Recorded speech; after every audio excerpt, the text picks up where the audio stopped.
Hey, what's going on, guys? Austin back here with another video.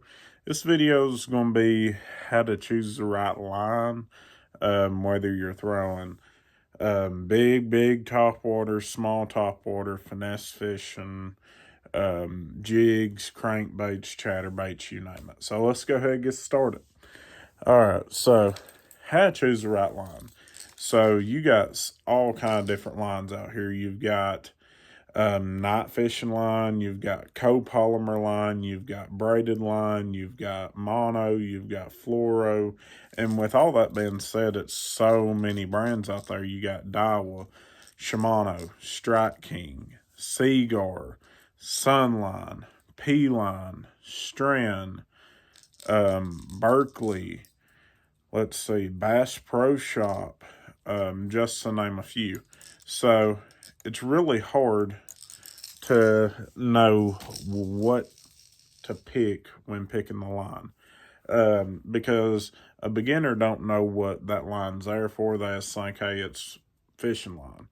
Okay, so monofilament floats. Copolymer is monofilament line with a fluorocarbon coating over it. It floats. Braid floats. And fluorocarbon, the unique thing to fluorocarbon is it sinks. So, your fluorocarbon and your braid has zero stretch. Your monofilament does. Oftentimes, your monofilament will be thicker than traditional fluorocarbon or braid. Okay, so why is that important to fishermen? And do I really need to buy 4 or 5 things a line if I thus have 1 or 2 rods? Or if I have 20 rods, can I get by with just buying a big bulk spool of line and go catch some fish? Okay, so most people throw fluorocarbon on your bottom baits, your jigs, your Texas rigs, shaky heads, stuff like that. You don't see people throwing fluorocarbon on topwater, like a buzzbait, a spook, whopper plopper, or anything like that. And the reason for that is it's actually hurting that bait because that line is sinking in the water. Therefore, it's pulling the nose of that bait down. It's harder to work. It's harder to get it to walk right. It's harder to get it to stay on top of the water. And it just creates a headache.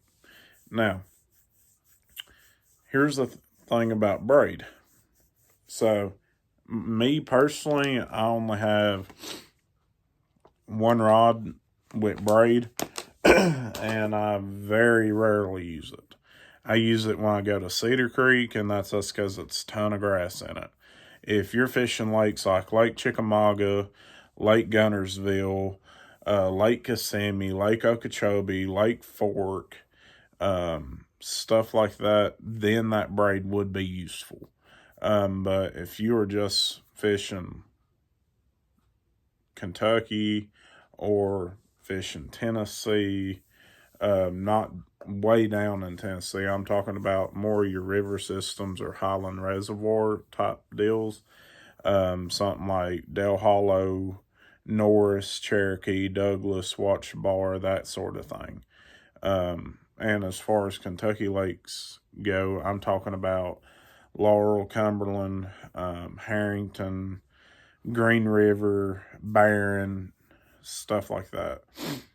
Stuff that you have more open water for. Okay, so you may be saying, well, what about when I flip? I'm getting to that in a second. But when you are working that top water and one eats it, that braid has no give. When you go to set that hook, it's penetrating. If he's got it. A lot of times with topwater baits, you have treble hooks, like a whopper plopper, a popper, or a wake bait, a glide bait, or a spook. A lot of times you have treble hooks. That's why I lean to the monofilament on topwater. I absolutely love anywhere from 17 to 20 pound monofilament. And for me, top water equals covering water. Now, that's when I put that line on there. I don't go super high end in line. I'll get Berkley Big Game or I'll get Bass Pro Shop, and that's just because you can get so much of it for so cheap. It's not like your traditional fluorocarbon where you're paying $20 a spool for it. You're paying maybe $15 for 1,000 yards, and your average reel will only hold about, well, we'll say 120 yards of 20-pound monofilament. And so if you do the math there, you're getting almost 10 spools. So a lot of you all, that's going to cover you for the whole season.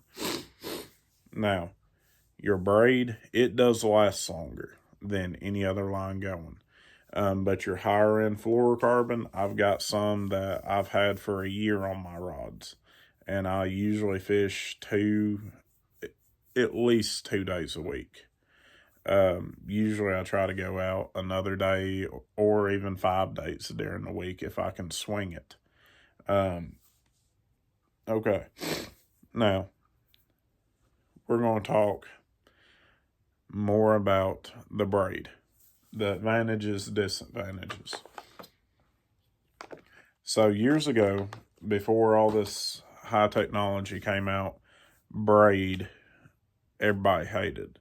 And the reason for that is because it would eat their guides out. And what I mean by eating their guides out is people would take just a traditional rod, got your guide, and it has the insert right there, that little black piece. It would eat them out. So after technology advanced, they came out with braid guides and all that kind of stuff. I call them braid guides. They actually have a name. I cannot think of it. Berkley has a rod that says Fireline approved. So that's talking about braid. Lew's has rods that's made for braid. And a lot of your rods now, braid don't affect, but I hate the sound of braid, and I feel like it puts off a vibration in the water. I'm not comfortable throwing braid. Now, a lot of people, when they're throwing spinning gear, they throw braid to a fluorocarbon leader. I'm not one of those guys. I'm not going to tell you to do something that I see other people doing, even if it's a professional, that I don't do.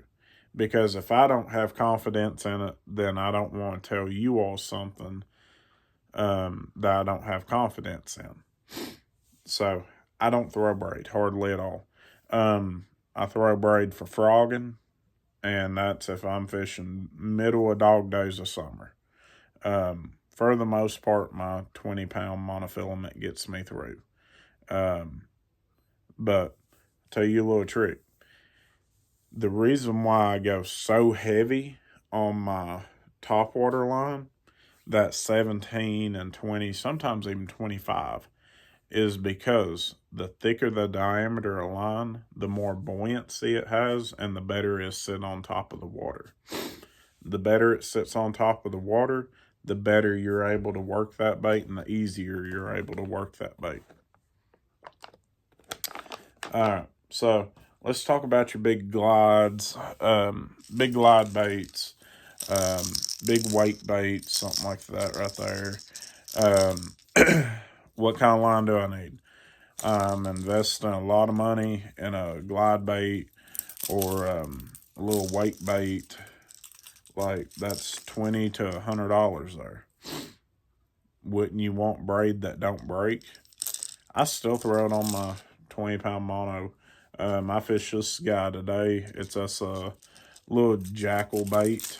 I don't even know the name of it. But it's a little jackal bait. I threw it today, and this ain't nothing but 15-pound Berkley line on it. Now, if you are fishing from the bank, then chances are you're not purchasing baits like this. But you're serious tournament guys, chances are you are. But if you're a bank fisherman and you do get some of these, get you some braid for them.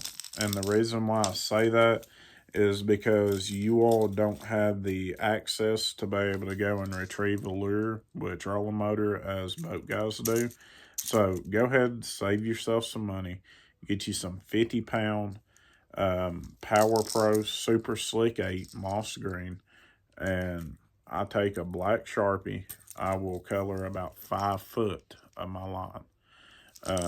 I do the same thing when I'm frogging. If I'm throwing braid, I got to color some of it. Okay, so I still throw the 20-pound monofilament on that, or 15, 17. Now let's talk about something else here. And yes, guys, I know it's a lot of big baits in today's video. I've been trying to catch a big fish. It's fall. They're feeding up, feeding on your shad, and I'm just trying to get a good one. Okay, now let's talk about your big walking bait. So this right here is one of your larger style walking baits. It's a Berkley cane walker. This is the, I think it's the 120. Could be a 130. No, 125. So this is a 125 cane walker. It's big. I think it weighs 7/8 ounce, almost an ounce. On that guy, I do throw 20-pound mono. And the reason for that is because chances are I'm slinging this a crazy amount of weight, and I'm just trying to cover water with it. So, like I said, the thicker the line, the more buoyant it is, and the better and the easier you're going to be able to walk that bait to get it more effective on that. He's got a battle wound. One of his eyes is out. So, 20-pound mono on here. I hope you're catching on to the trend here. Okay, now let's talk about if you're wanting to throw a crankbait. Now, this one here and this next one is more complex than just your top waters. Your top waters, obviously, you're going to want floating line. Like I said, it sits there, it's easier to work. Now, your crankbaits. Do I go fluoro or do I go mono? Guys, I'm still sticking with the mono. But here's what I do with the mono. And here's why I throw the monofilament line versus fluoro.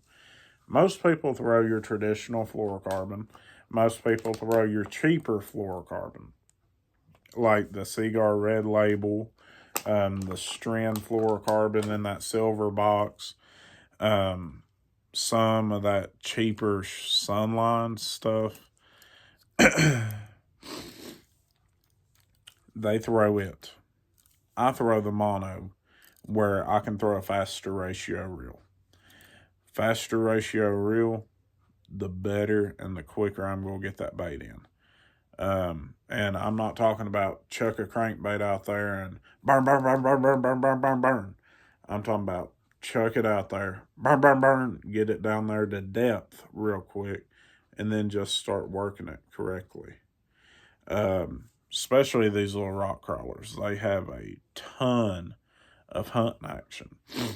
Now, if you're throwing a 6XD, you may not want to be throwing a 7-3-1 ratio because you're going to wear it out. But I do that to throw this faster ratio reel. How can I do that?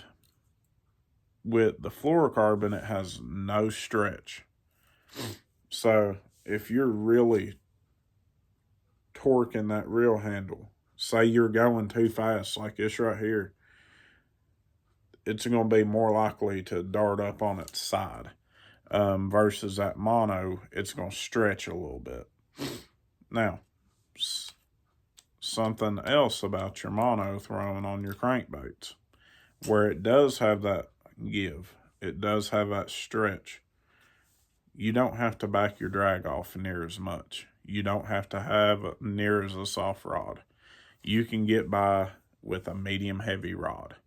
So if you're watching this far, 9 times out of 10, you don't have a rock crawling rod, a DT6 rod, a DT10 rod, a 6XD rod, a 3XD rod, a 10XD rod.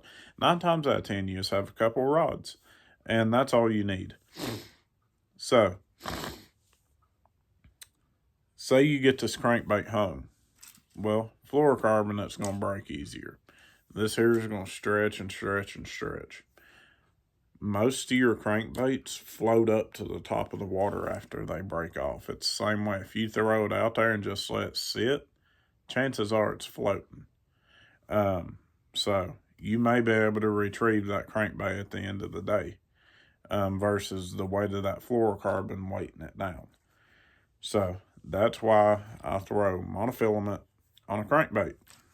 Even on my 6XDs, I still throw monoline. Now, what pound tests do I throw on my crankbait? Do I still throw the 20 and the 15? No. That is actually when I drop down in size, because I can get that crankbait deeper and I can get a more erratic action out of it. It's more free. I throw my rock crawler here on 8-pound mono, and a lot of people laugh at that. A lot of people's throwing 10, 12, 14, but when you're throwing that heavy line, it's not going near as deep. So I can get this rock crawler. This rock crawler dives 9 to 14 foot on 8-pound line. I can get it down to 16. That's adding the extra 2 foot, which sometimes is crucial. All right. So let's talk about a jig rod. What do I throw on a jig? I throw a jig probably 80% of the time. 80% of the day is jig fishing. If it's not surface bait fishing early of the morning, it's a jig in my hand. Or it's some kind of bottom bait. Now, for a jig, I throw 10 to 15. It depends on the lake, depends on water clarity, depends on what I'm fishing. If I'm fishing deeper, I can downsize my line because I'm not flipping trees. I'm usually dragging points then, or going down a bank that has ledges on it. So it's not one of those things I got to set the hook real hard, get them out of there as fast as I can with them pulling me everywhere. So I can really let that fish fight and tire itself out. Now, downsizing in line equals less thickness. Less thickness equals faster fall ratio, and the quicker it will get to the bottom, in other words. So, how does that play into the jig? Why do I go lighter? Why do I go bigger? If you're fishing from the bank, or if you're flipping, or if you're skipping, or if you're pitching, chances are you're going to want thicker line because you're fishing a lot of grass, a lot of trees. You go out in your yard right now, you look around your house, you've cleared off some property, but on the outskirts of it's probably trees unless you live in the middle of town. Then it's us blacktop. But for the country folks, if you live up in the mountains, up in the countries, up in the hollers, chances are it's trees. So when you go to that lake, it's going to be trees, or it's going to be rock. Now, if you are fishing rock, where do you need to go on that aspect? I go in the middle, 12 pound. If it's a really tough day, a clear reservoir, I'll drop down to 10.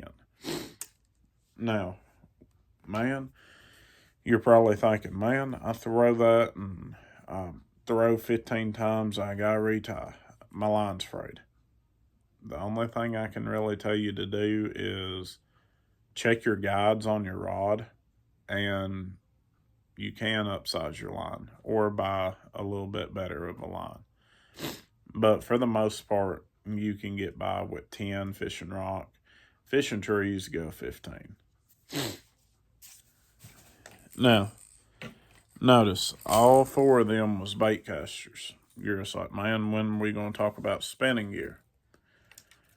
Say you haven't been able to throw a bait caster yet, can't afford one, or ain't learned.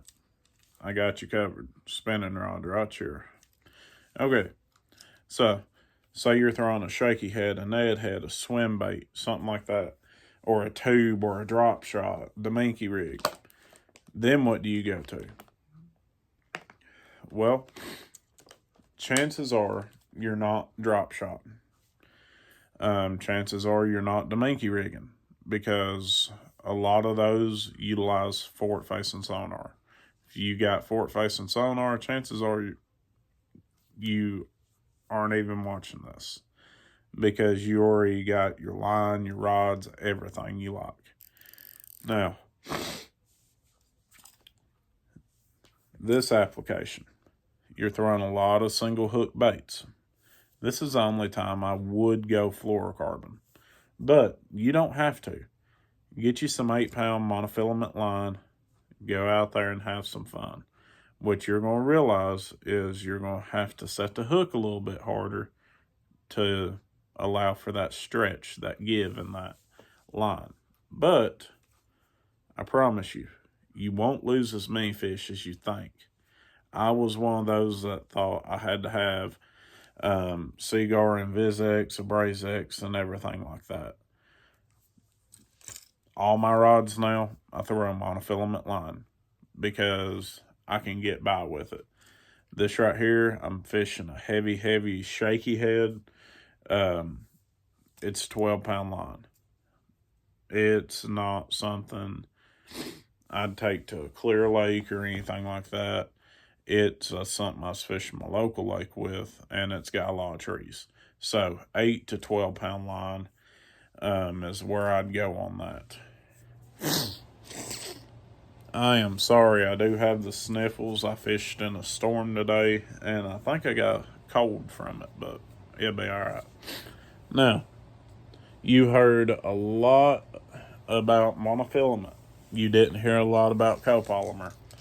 Copolymer, I haven't really played around with much. I don't see it being utilized because it's not doing anything different than your traditional monofilament. It still floats, and you're just paying a lot more money for a lot smaller spool with copolymer. Now, with all that mono out there comes a wide selection of brands. Get you some Berkley Big Game from Walmart and go catch some fish. That simple. If you got a Bass Pro Shop, go to Bass Pro. Get that Excel line. It'll be in a red box. It's awesome. So, you heard 20 pound, you heard 15, you heard 8, you heard 10, you heard 12. Well, say you don't have the money to buy all those. What do I get? Get you in the middle. Get you some 12-pound line. Get you some that you can throw in your spinning gear and you can throw in your casting gear. Will it be the best on both? For some applications. Will it be the best for both on all situations? No. But if you can afford 2, then you are golden. Get you some 17-pound and get you some 8-pound. Now, your 8 pounds going to be for your cranking, your jerk baiting, your spinning gear, that kind of stuff. The 17-pound is going to be for your top water, your jigs, your Texas rigs, your heavy shaky heads, your spinner baits, chatter baits, stuff like that. So, guys, I really hope this helps you on this line video. Hope you can catch some fish off the tips you've got from the line. Guys, thank you for all the love, support, watching this channel. And thank you for checking out Dog Patch Trading Posts, Kurt Singer Sunrise Outfitters and Sun Tropic Outfitters and the Tackle Spot. Guys, God bless each and every one of you all. Thank y'all. Y'all have a good day.